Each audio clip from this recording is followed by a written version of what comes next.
గం గణపతయే నమః. హరి ఓం.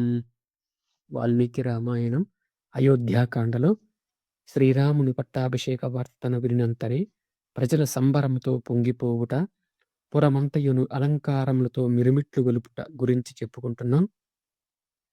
వశిష్ఠ మహర్షి వెళ్ళిన పిమ్మట శ్రీరాముడు స్నానకృత్యములను ముగించుకొని నిశ్చల మనస్కుడై విశాలాక్షి అయిన ధర్మపత్నియగు సీతాదేవితో కూడి శ్రీమన్నారాయణుని సేవించెను. పిమ్మట అతడు హవిస్సుతో కూడిన పాత్రను శిరమును దాల్చి అగ్నికి ప్రదక్షిణ నమస్కారములు నర్చి శ్రీ మహావిష్ణువునుద్దేశించి జ్వలించుచున్న అగ్నియంతు శాస్త్ర ప్రకారము హోమము చేసెను. దశరథ మహారాజ కుమారుడైన శ్రీరాముడు తమకు శుభమును చేకూరుటకై సీతాదేవితో కూడి హోమము చేయగా మిగిలిన హవిస్సును స్వీకరించెను. పరమదైవమైన శ్రీ మహావిష్ణువును ధ్యానించుచు మౌనముగా మనోనిగ్రహంతో దర్శనీయమైన విష్ణు మందిరమున చక్కగా పరచబడిన దర్భాస్తరణముపై వారు ఇరువురును శయనించిరి. శ్రీరాముడు వేకువజాముననే మేల్కొని తన గృహమునకు పూర్తిగా అలంకారములను చేయించెను. సూతుడి యొక్క దైవస్థుతులను, వందిమాగదుల నిర్వహించుచున్న స్తుతి పాఠములను, వంశావళి కీర్తనలను ఆలకించెను. పిమ్మట అతడు ఏకాగ్రతతో ప్రాతసంధ్యాది దేవతైన సూర్యుని ఉపాసించుచు గాయత్రీ మంత్రమును జపించెను. సంధ్యోపాసనానంతరం స్వచ్ఛమైన పట్టు వస్త్రములను ధరించి శ్రీరాముడు శ్రీమన్నారాయణుని సాష్టాంగ నమస్కార పూర్వకముగా స్తుతించెను. పిమ్మట బ్రాహ్మణులు శ్రీ సీతారాములను స్వస్తి వచనములతో ఆశీర్వదించిరి. ఆ బ్రాహ్మణోత్తముల యొక్క మధుర గంభీరములైన పుణ్యాహవాచన వేదఘోషలు తూర్యధ్వనులు అయోధ్యమంతటయు మారుమ్రోగెను. సీతాదేవితో గూడి రాఘవుడు ఉపవాసాది దీక్షలను స్వీకరించున్నట్లు విని అయోధ్యావాసులైన జనులందరూ పరమానంద భరితులైరి. అనంతరము పురవాసులందరూ శ్రీరామ పట్టాభిషేకము జరగపోవుచున్నదని విని ప్రభాత సమయముననే వీధులను శుభ్రపరిచిరి. కస్తూరి కలయంపి చల్లిరి. రంగవల్లికలను తీర్చిదిద్దిరి. ద్వార తోరణములతో పూల మాలలతో అలంకరించి పురమును శోభాయానమునర్చిరి.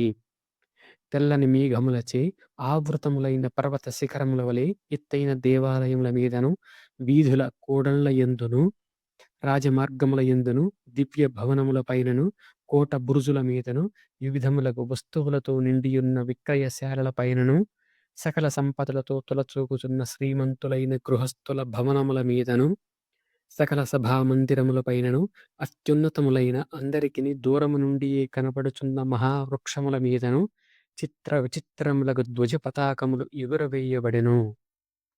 ఆ పతాకములు దగదగలు కనువిందుగా గావించుచుండెను.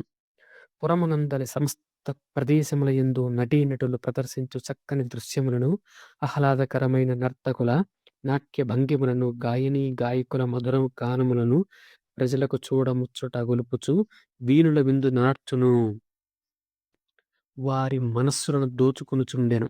పట్టాభిషేక ముహూర్తమున సమీపించుచుండుటతో శ్రీరామాభిషేక కథలను వనితా రత్నముల గృహములలోను, పురుష పుంగవుల ప్రాంగణముల యందును ముచ్చటించుకొనుచు మురిసిపోవుచుండిరి. ఇండ్ల ముంగిళ్ళ యందు ఆడుకొనుచున్న బాలబాలికలు సైతము గుంపులు గుంపులుగా చేరి రామాభిషేక మధుర గాథలను పరస్పరము చెప్పుకొనుచుండిరి. రామాభిషేక మహోత్సవమును పురస్కరించుకొని పౌరులెల్లరును రాజమార్గముల యందు రంగురంగుల పువ్వులను చల్లిరి. ధూపములతో సుగంధములతో మార్గములన్నింటినీ పరిమళములతో గుబాళింపజేసిరి.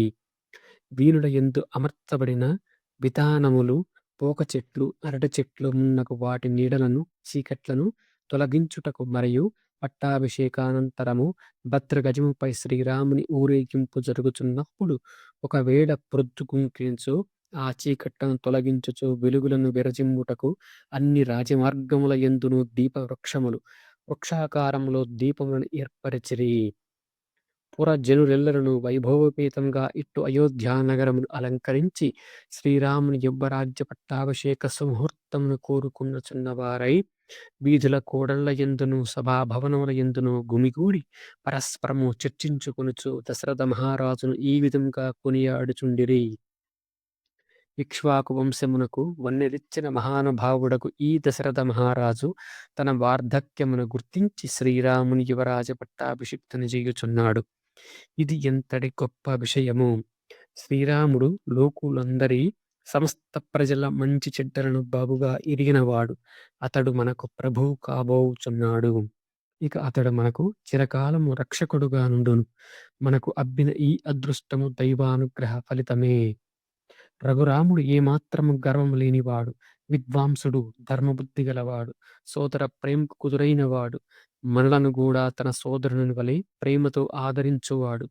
ధర్మాత్ముడైన దశరథ మహారాజు యొక్క అనుగ్రహము వలన శ్రీరాముని యువరాజ పట్టాభిషిక్తునిగా చూడబోచున్నాము. పుణ్యమూర్తి అయిన ఆ దశరథ మహాప్రభు కలకాలము వర్ధిల్లుగాక. శ్రీరామ పట్టాభిషేక వార్తను ఎరింగిన వెంటనే నానా దిక్కుల నుండి వచ్చిన జానపదులు పౌరుల పరస్పర సంభాషణలను అన్నింటినీ వినిరి. వారు శ్రీరామ పట్టాభిషేక మహోత్సవమును కనులారా చూసు వేడుకతో నగరమునకు చేరిరి. అప్పుడు రామనగరము అయోధ్య జానపదులతో కిటకిటలాడెను. నానా దేశముల నుండి విచ్చేసిన జనవాహినుల సంచారములచే ఆ నగరమునందేర్పడిన మహాధ్వని పర్వదినముల యందు ఉత్తుంగ తరంగములతో విజృంభించిన సాగర ఘోషను తలపించుచుండెను. ఆ అయోధ్య నగరము మహావైభవోపేతమగు ఇంద్రనగరమైన అమరావతి వలె ఉప్పుచుండెను. అది శ్రీరామ పట్టాభిషేక దర్శన కుతూహలముతో వచ్చియున్న జానపదుల కోలాహలముల సవ్వడులతో నిండియుండెను. అప్పుడది తిమింగలాది జలజంతువులచే అల్లకల్లోలమైన సముద్ర జలముల వలె కన్పట్టుచుండెను.